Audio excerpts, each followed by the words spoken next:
We're here at Partridge High School in Luton to see Scary Guy and find out more about his association with Bedfordshire Police. So why are the police force here today? Okay, within the next couple of months, Bedfordshire Police are going to be implementing a scheme called the Safer Schools Partnership. And the idea of that scheme is they're going to have police officers based within the high schools of Luton. And it's hopeful that that will drive down the truancy, crime and antisocial behaviour in around the high schools and on the streets of Luton. We'd obviously heard about the Scary Guy, and we understand that he's dedicated the rest of his life to going around doing presentations within the schools. And obviously thought it was a good starting point and a diversionary tactic that we can use to sort of embed that process to start off with. I want to know if you can disappoint another and be true to yourself. If you can bear the accusation of betrayal and not betray your own soul. I want to know if you can be faithful and therefore be trustworthy.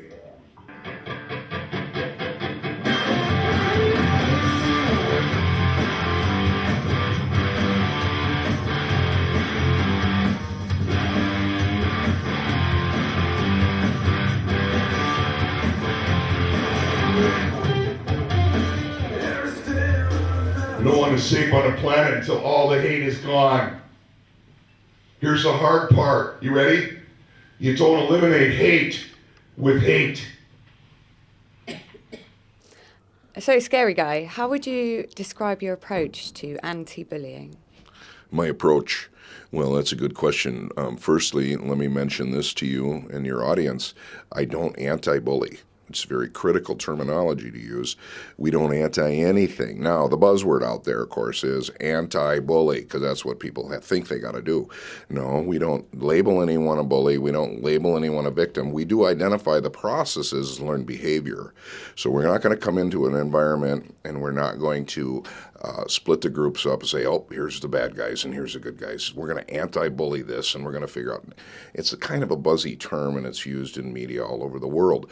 So what we're going to do is we're going to bring everybody to the same level of awareness as to how we all participate in the flow of words and actions as energy, and help them understand that they have the power to choose who they're going to be in the moment, which changes the energy flow in the environment. So you could, in a sense, say that gets rid of it, but we're not going to come in and anti-anybody. We're going to love them all. Why is your kneecap touching his knee?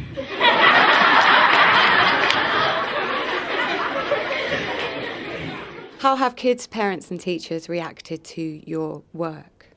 Well, the kids are really easy for me to predict what's going to happen because I've been on the road for 12 years. The kids pretty much go through a shift. I mean, when I walk in the room, it's like, and then all of a sudden it's like, cool, and oh, he's not going to hurt me. And now they start to listen to the message and they start to figure it out. So kids are really, really in tune with the idea that they can make a difference, and not only in their lives, but other people's lives. When you get into the parents' world or the adult world, whether it's parents or teachers or anyone else, it starts to shift and change again. I like to say this out loud. My best audience of all time is 5-year-olds.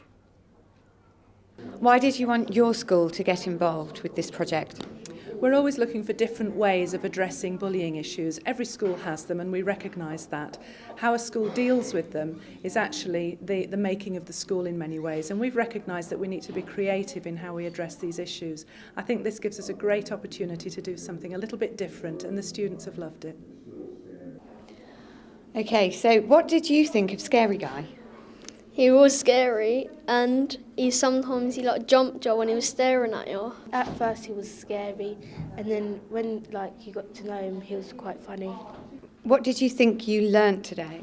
Don't call people names, because they might get scared and do stuff. And it's nicer to talk to them and give them hugs instead of name calling and making them feel bad about themselves. Why is it important to work with the local police force? Well, in this event, in this situation that we're currently involved in, we were invited into the community, in particularly Luton right now, by an initiative put together by the Bedfordshire Police Department, which I think is absolutely critical because you've got a law enforcement agency that is stepping up to the plate, and they're seeing the value of working with children and helping them shift their behaviors and their patterns. That has a multiple effect in the community and not only in schools. So if you get kids and you empower kids, that lowers the crime rate on the streets, it changes the flow of the energy on the street, and that helps them do their jobs differently. So what we need to do is help police officers understand around the world, because you've got a unique situation going on here in the Bedfordshire Police Department, where they've realized that, you know what, we need to get some help helping the kids rather than just punishing them, condemning them, and threatening them. So that's hats off to the Bedfordshire Police Department.